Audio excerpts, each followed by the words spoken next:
Hello everyone.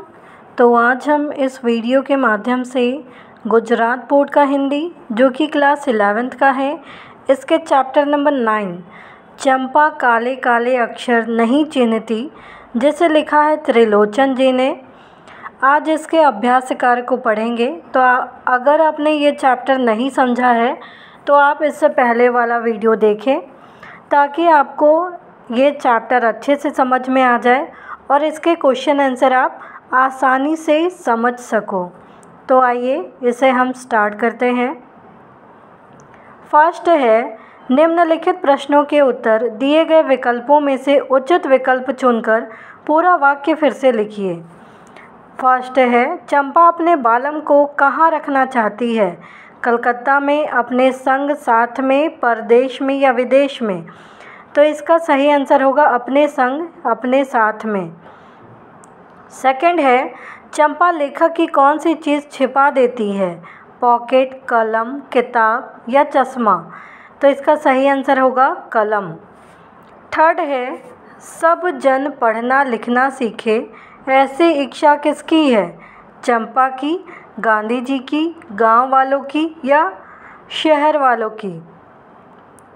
तो इसका सही आंसर होगा गांधी जी की। फोर्थ है, गांव के विवाहित युवक कलकत्ता क्यों जाते हैं? घूमने, पढ़ने, कमाने या खेलने? तो इसका राइट आंसर है कमाने। फिफ्थ नंबर क्वेश्चन है, कवि चंपा को क्या करने के लिए प्रेरित करता है? खेलने, पढ़ने, गाने या नाचने? तो इसका सही आंसर होगा पढ़ने के लिए। नेक्स्ट है, निम्नलिखित प्रश्नों के उत्तर एक एक वाक्य में लिखिए, जिसका पहला क्वेश्चन है, चंपा कवि के पास किस समय आती है? तो चंपा कवि के पास उस समय आती है जब वे पढ़ने लिखने बैठते हैं। सेकंड है, चंपा चौपायों को लेकर क्या करने जाती है? तो चंपा चौपायों को लेकर उनकी चरवाही करने जाती है। थर्ड है, चंपा कहाँ पर ब्रज गिरने की बात करती है? तो चंपा कलकत्ते यानी कोलकाता पर ब्रज गिरने की बात करती है। नेक्स्ट है, निम्नलिखित प्रश्नों के उत्तर 2-3 वाक्यों में लिखिए, जिसका पहला क्वेश्चन है, कवि ने चंपा को पढ़ने के लिए कहा तो उसने क्या जवाब दिया?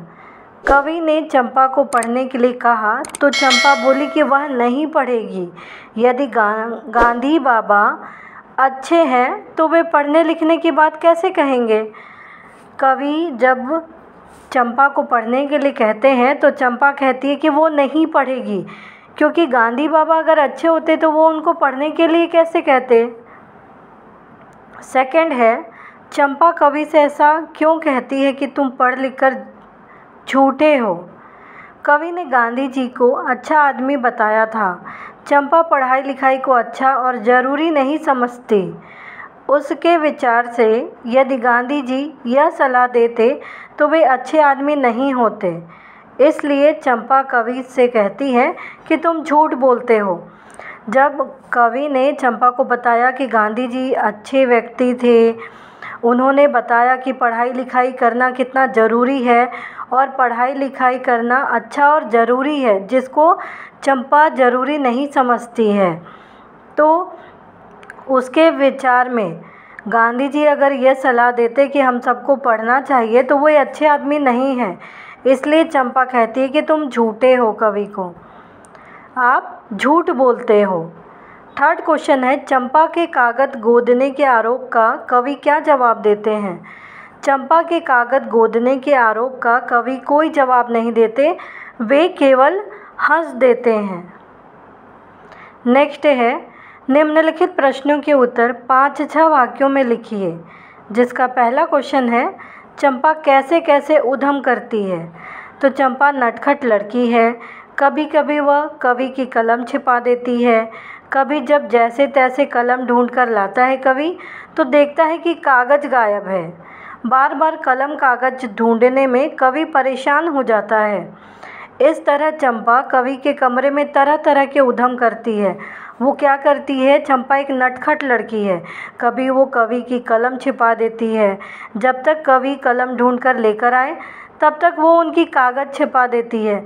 तो बार बार कलम और कागज़ को ढूंढते ढूंढते कवि परेशान हो जाते हैं। तो इस तरह कवि के साथ चंपा तरह तरह के उधम मचाती है कवि के जब वो कमरे में जाती हैं। सेकंड है, काले अक्षर को देखकर चंपा को अचरज क्यों होता है, आश्चर्य क्यों होता है। चंपा अनपढ़ लड़की है, वह अक्षरों को नहीं पहचानती, वह तो उन्हें काले काले चिन्ह ही समझती है। कवि पढ़ता है तो उसे लगता है जैसे उन काले निशानों से स्वर निकल रहे हों, वे बोल रहे हों। उन स्वरों को सुनकर चंपा को बहुत अचरज होता है। चंपा एक पढ़ी लिखी लड़की नहीं है, अनपढ़ लड़की है। उसे अक्षरों का ज्ञान नहीं है और वो अक्षरों को पहचानती भी नहीं है। तो जब वो ये काले काले चिन्हों को देखती है तो उन्हें वो समझ में नहीं आता है। और जब कवि इसे पढ़ते हैं तो उसे ऐसे लगता है कि मानो ये काले काले निशानों से स्वर कैसे निकल सकते हैं, स्वर कैसे निकल रहे हैं, जैसे वो बोल रहे हों। उन स्वरों को सुनकर चंपा को बहुत आश्चर्य होता है कि ये काले काले अक्षर से कवि बोल कैसे रहे हैं, इनमें से कोई स्वर निकल रहा है जैसे। थर्ड क्वेश्चन है, चंपा कलकत्ते पर बजर गिरे व्रज गिरे ऐसा क्यों कहती है। कवि चंपा से कहते हैं कि विवाह होने के कुछ दिन बाद उसका पति कोलकाता चला जाएगा। तब बिना पढ़े लिखे वह उसे पत्र कैसे लिखेगी और उसके पत्र कैसे पढ़ पाएगी। चंपा कहती है कि वह अपने पति को अपने साथ ही रखेगी, वह उसे कलकत्ता जाने ही नहीं देगी। वह आवेश में आकर कहती है कि कलकत्ते पर वज्रपात हो जाए, जिससे न वह शहर रहे और न उसका पति वहाँ जाने की बात सोचे। तो जब कवि चंपा से कहते हैं कि विवाह के कुछ दिन बाद उसका पति उसे कोलकाता ले जाएगा और वो खुद चला जाएगा, जब उसका पति कलकत्ता चला जाएगा तो बिना पढ़े लिखे तुम उसे पत्र कैसे लिखोगी, और जब वो पत्र तुम्हें भेजेगा तो तुम उस पत्र को पढ़ कैसे पाओगी। तो चंपा कहती है कि मैं अपने पति को अपने साथ में ही रखूँगी, उसे कलकत्ता जाने दूँगी ही नहीं। और आवेश में गुस्से में आकर कहती है कि कलकत्ते पर वज्रपात हो जाए, जिससे ना तो वो शहर रहे और ना वहाँ उसका पति जाने की बात सोचे भी। नेक्स्ट है, गांधी बाबा की इच्छा है सब जन पढ़ना लिखना सीखे, इस पंक्ति का भावार्थ समझाइए। तो गांधी जी चाहते थे कि सारे देश में शिक्षा का प्रचार हो, देश का प्रत्येक व्यक्ति शिक्षित बने। देशवासी शिक्षा प्राप्त करेंगे तो उनका मानसिक विकास होगा, वे स्वतंत्रता का मूल्य और महत्व समझेंगे।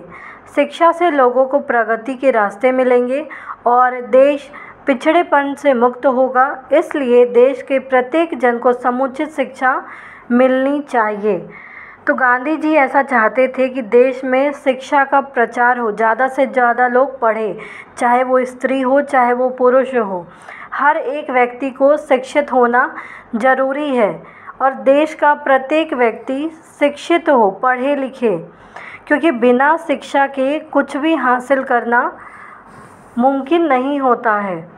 देशवासी अगर शिक्षा प्राप्त कर लेंगे तो उनके सोचने, उनके विचार करने, उनका मानसिक विकास भी होगा और वे समझ पाएंगे स्वतंत्रता का क्या मूल्य होता है, क्या महत्व है, उसकी क्या अहमियत होती है। शिक्षा से लोगों को प्रगति का रास्ता मिलेगा, देश में जो पिछड़ापन है उस चीज़ से देश मुक्त होगा। इसलिए देश के प्रत्येक व्यक्ति को, प्रत्येक जन को समुचित शिक्षा मिलनी चाहिए। हर एक व्यक्ति को शिक्षित होना चाहिए, उसे शिक्षा मिलनी चाहिए, ये उसका अधिकार है।